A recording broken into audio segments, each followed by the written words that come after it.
What's happening, guys? Chris VA Travels down here in the heart of Charleston, and about to visit the Nathaniel Russell House, a federal style building that was built back in 1808.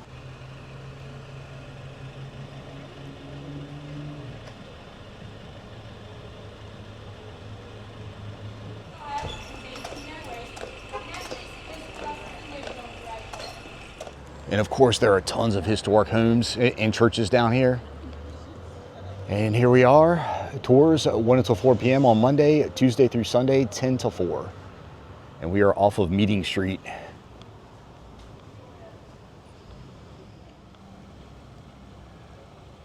Nice gate. It's wrought iron fence. It's on the National Historic Register. But yeah, here it is. Like I say, federal style building, the neoclassical design.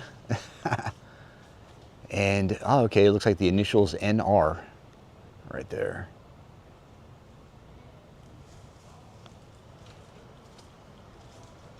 And pretty neat crowns on top of those windows. Cool, looks like sandstone. The keystone right there. And we've got a balustrade up there on the ceiling, on the roof. And this is probably a faux door. Painted maybe to look like, stained to look like mahogany, I bet.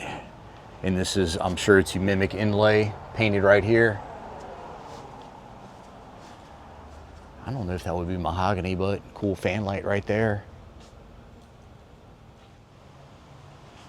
And as always, your big magnolia and well-maintained property. Walk around. Gift shop and check-in is up there to the right. Oh yeah, and I've been seeing this plant all through the Carolinas. I think they call it an Aurelia. And we're not too far off the water, just down that way. But yeah, nice scent coming off the gardens here.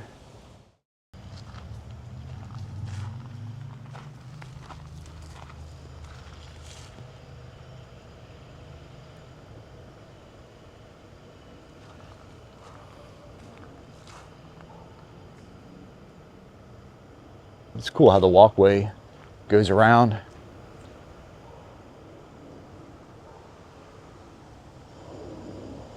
Oh, you can see the balustrade better.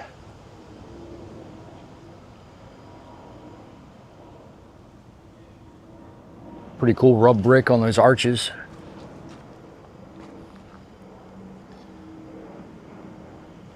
And I think the tour is actually starting up. Hey guys, made it inside. Ticket is $16, but you can buy a combo ticket for $24 that will also get you inside the Aiken Red House.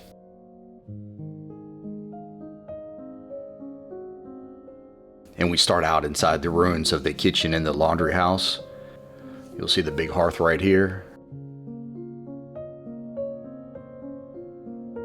The enslaved workers lived above. Here it is in all its glory, 1/12 scale. And on its own, it would make a pretty impressive house.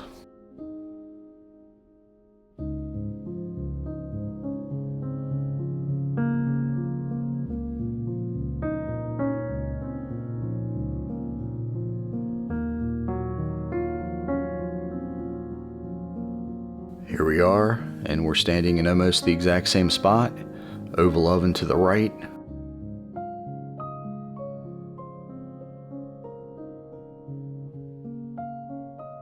And the enslaved workers lived above.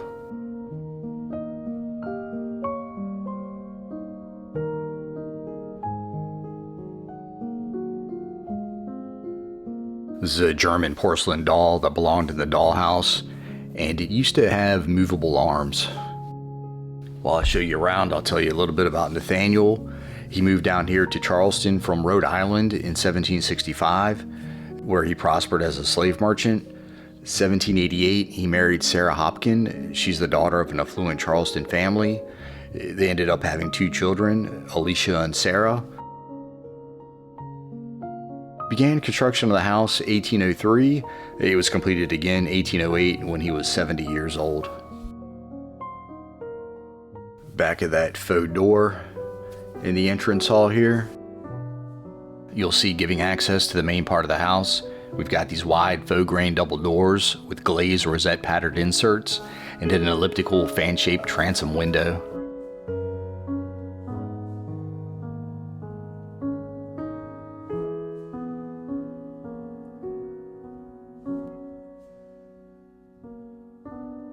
Really nice black and white diamond patterned floor cloth, edged with a leaf motif.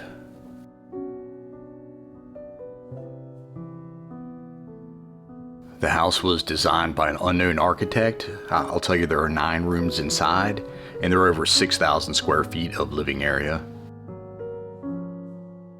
All these historic homes are going to have their barometer, best way to gauge future weather. Cutting through the hallway, making our way to Mr. Russell's office, and yeah, a lot of really nice furniture in the house. And we've got some chinoiserie on display. I'll show you this console piano tucked away back here. And it was owned by the second owner of the house, Robert Alston, who was also South Carolina governor. And you'll see the handles. After he played the piano here, he would have it put onto a wagon and taken to one of his other residents. All right, we're in the office, Nathaniel's writing desk. And I'm sure there are going to be some hidden compartments in there.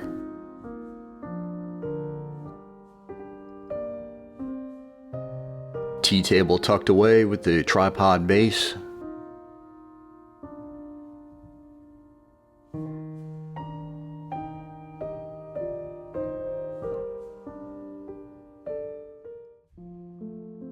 We're now, of course, in the stair hall, and this is probably the house's best known architectural feature, the cantilevered spiral staircase.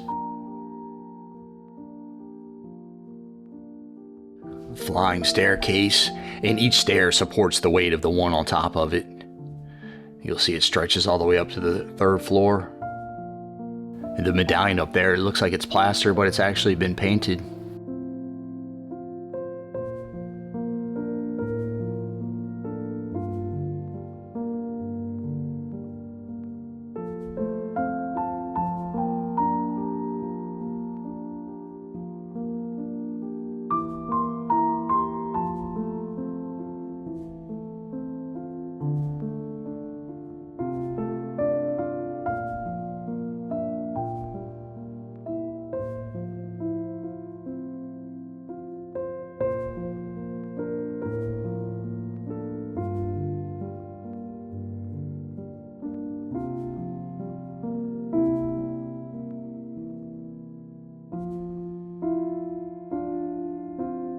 Trick of the eye right here, wallpapered cornice. It's trompe-l'oeil. It's an optical illusion made to look 3-dimensional.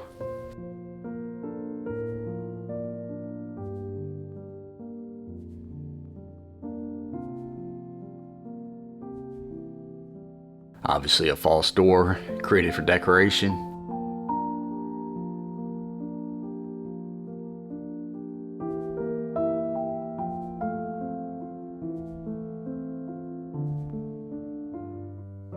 And if you notice, all the different rooms come in different geometrical shapes. This one is obviously oval.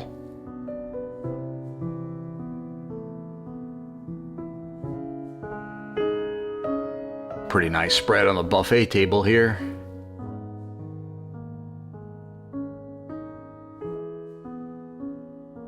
Pretty unique turquoise walls. And you'll see the windows are bordered with these red and gold interlocking rings.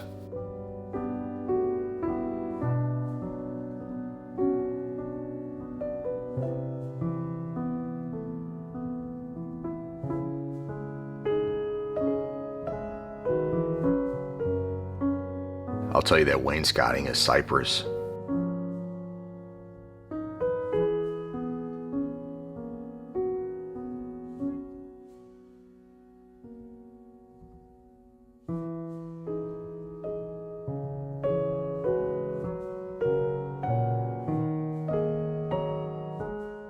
Oh, and these exterior walls are 22 inches thick.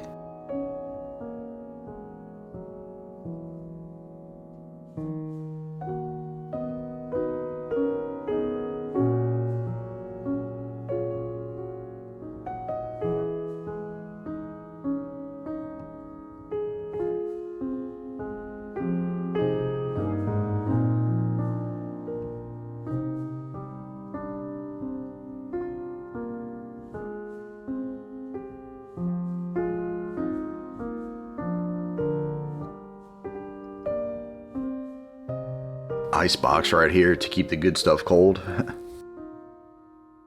We're now in the parlor. This room is square for those keeping track. And yeah, this room was enlarged at a later date to connect the house to the kitchen, and it's used for everyday dining. And I'll just show you a few of the objects in the room.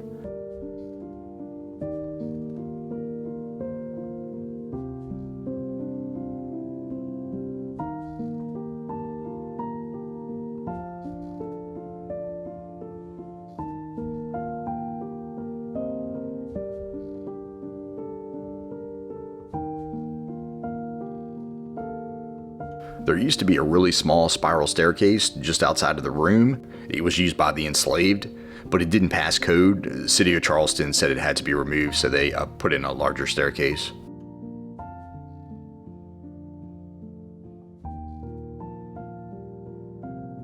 These heart pine floors are original.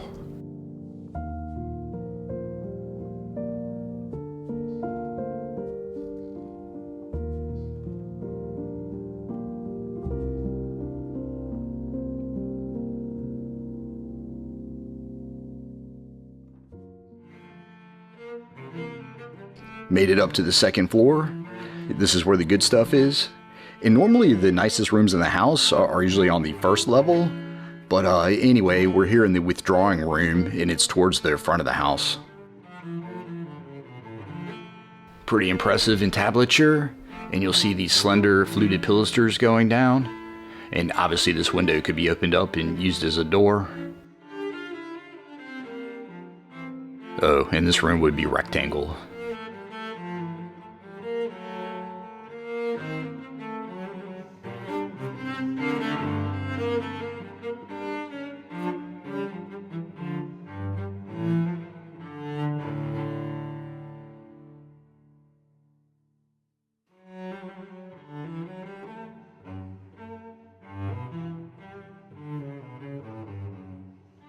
Pretty nice dispenser right here.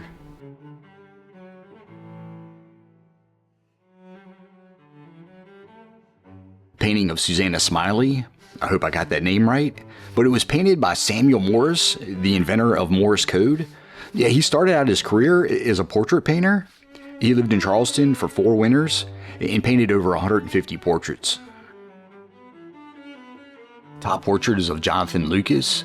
Again, I hope I got that name right. But he invented a new type of rice mill, and he used the ocean tides to clean the rice.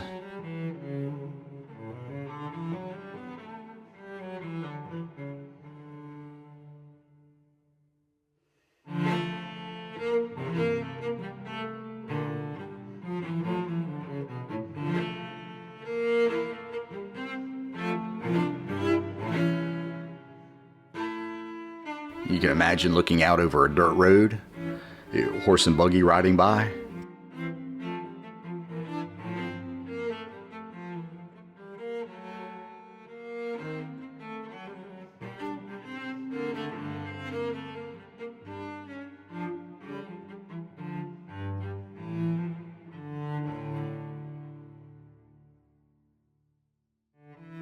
Here he is, Nathaniel Russell.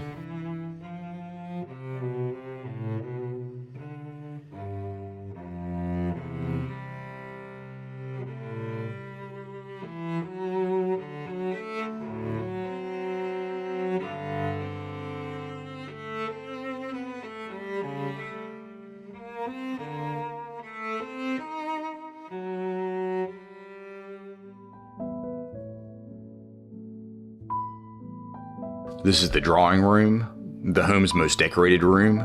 It's where the women of the house would come to retire after dinner. And sticking with the geometric theme, it is oval. And you'll see it's papered in apricot. This is actually the only room in the house with a chandelier.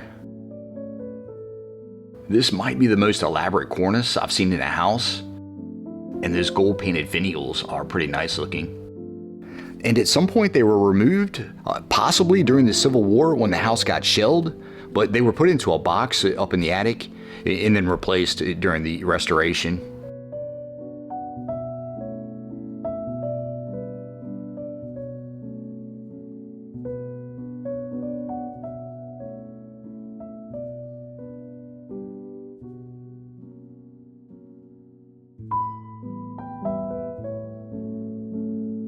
carpet was made on a loom in England. Down here, this plinth block has been painted to resemble lapis lazuli. It's a precious stone that's been prized since antiquity for its intense deep blue color.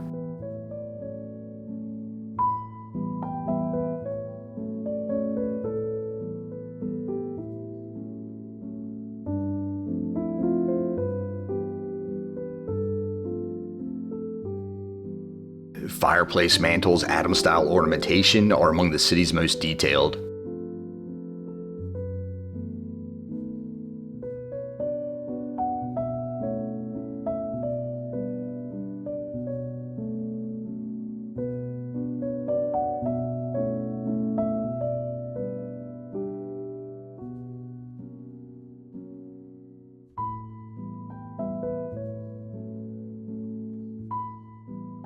This mullion mirror is made to resemble the windows, just to balance out the room.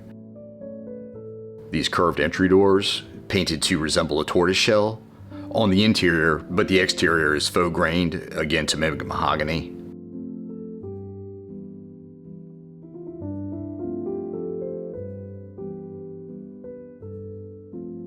Oldest daughter Alicia got married in this room.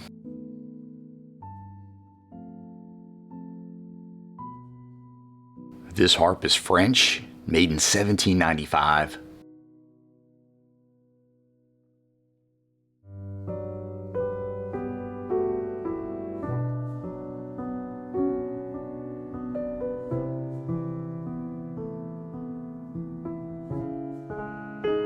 This pianoforte plays like a piano, but sounds like a harpsichord.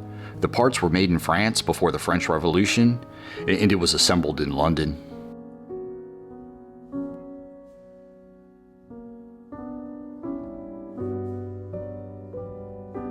I'll tell you, there is a third level, but it's not open for tours. There are just 3 bedrooms up there.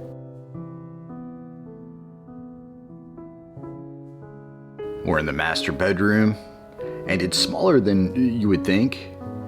And this bed is pretty small.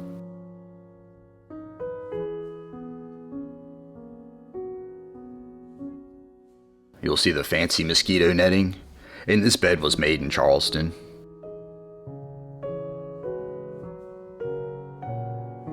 I'll tell you, the house got pretty crowded. The second daughter lived here her entire life. She lived here with her children and her children's children. One of the kids had 12 children, the other had 5.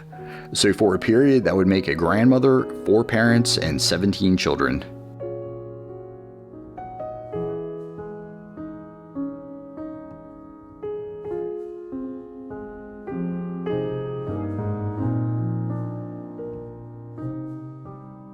Anyway, when the Russell daughter died, the house had to be sold. Like I say, it was then bought by South Carolina Governor Robert Alston. He lived here until 1870, when the executors sold it to the Sisters of Our Lady Mercy. They used it as a boarding school until 1905. Then it was converted back to a private residence that was owned by the Mullally and Pelzer families. In 1951, the foundation here bought the house from the Pelzers, and they've been giving tours since 1954.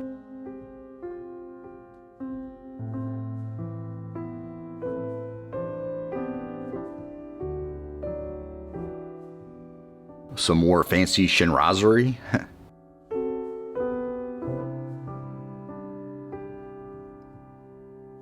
This is a support bag below, used for storing fabrics and tools. These bedposts were made by Scottish-born cabinet maker Robert Walker. He settled here in Charleston in 1795.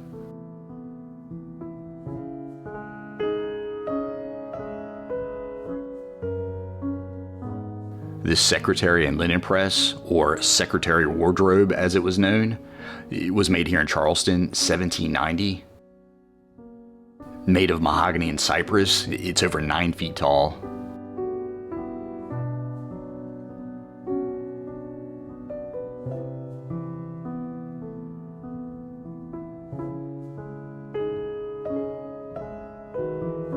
This card table's out of New York, circa 1825. It's made of white pine, oak, poplar, rosewood, with a satinwood veneer.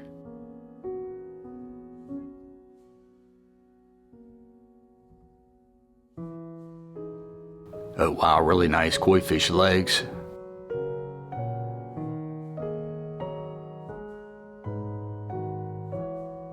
And koi fish feet. This is a portrait of Alexander Broughton by artist Jeremiah Theus.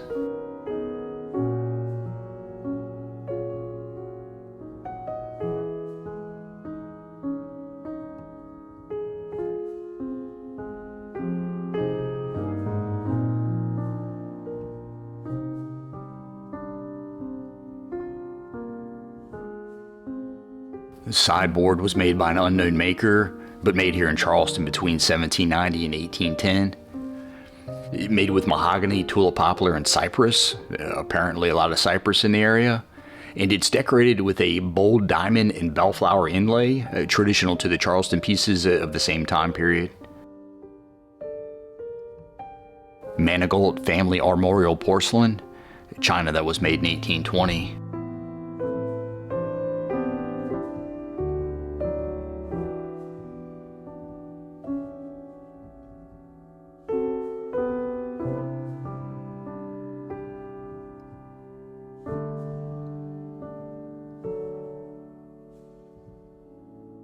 Easy chair, made in 1770, and it's only one of 10 known Charleston easy chairs to survive the colonial period.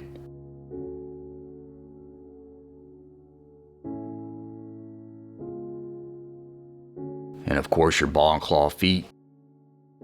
Charleston Harbor, of course a bustling place during the colonial period, and it was the 4th largest colonial city at the time. Urn here made circa 1810.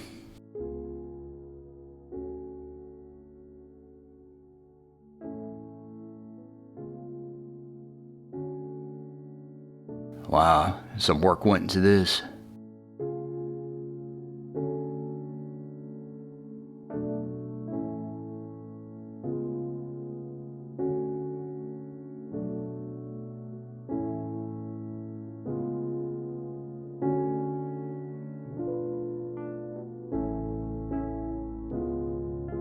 This is an 1800s plantation pile driver.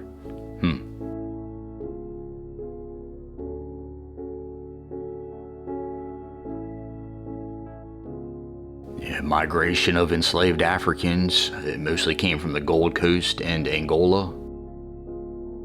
And only 22,000 to New Orleans? That's surprising.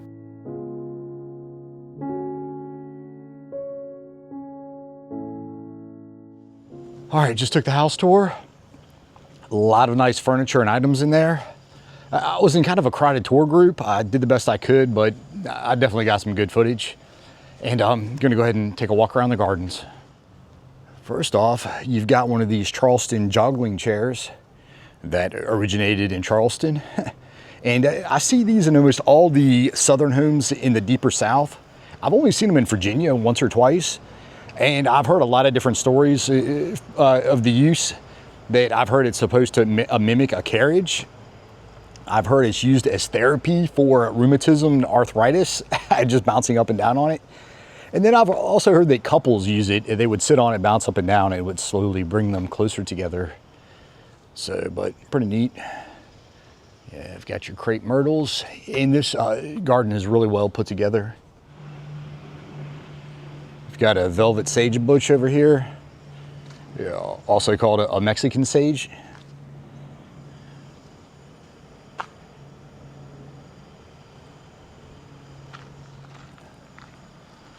Lots of magnolias on the property. And it's kind of interesting seeing the different variations of magnolias. These are slightly different than what you see in Virginia. Then when you go down to Mississippi, they're really popping. So I guess obviously that's why they call that the Magnolia State. Photograph from 1898. And gardens weren't quite as hidden as they are now. Your Japanese maple.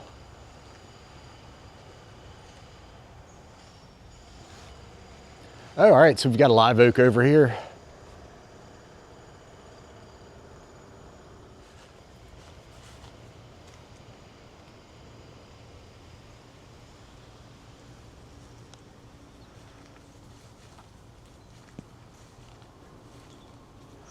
Oh, and they told the story that these walls were built so the slaves couldn't see the outside world. Okay.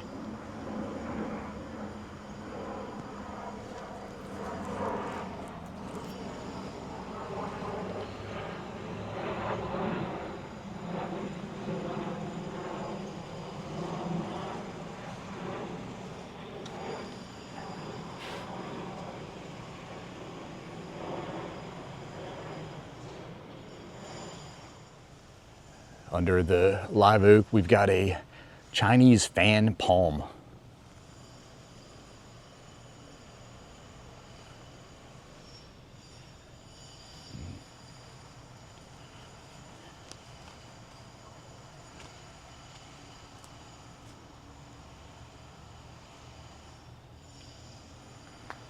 Yeah, these plants are everywhere through the Carolinas.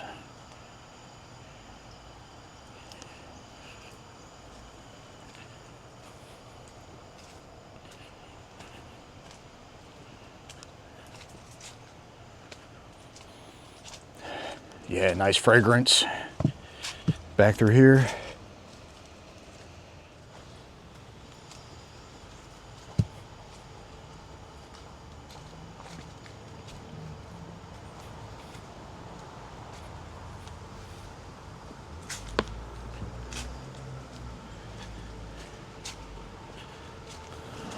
Here are the floor plans, circa 1870.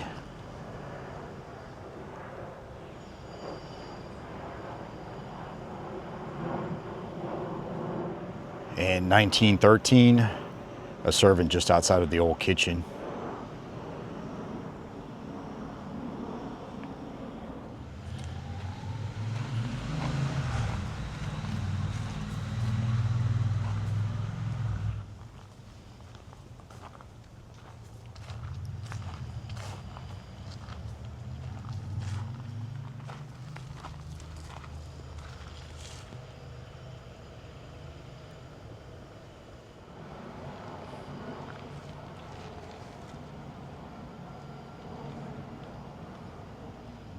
Bears' breeches in the Mediterranean.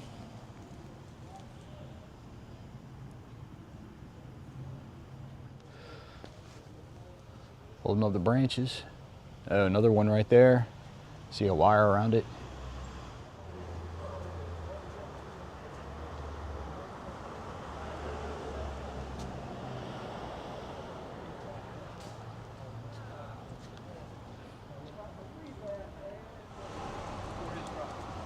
All right, yeah, originally Charlestown, named after King Charles.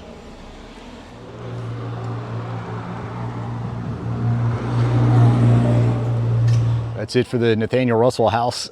A couple more stops on the list for today, so stay tuned for more from Charleston. See you guys in the next one.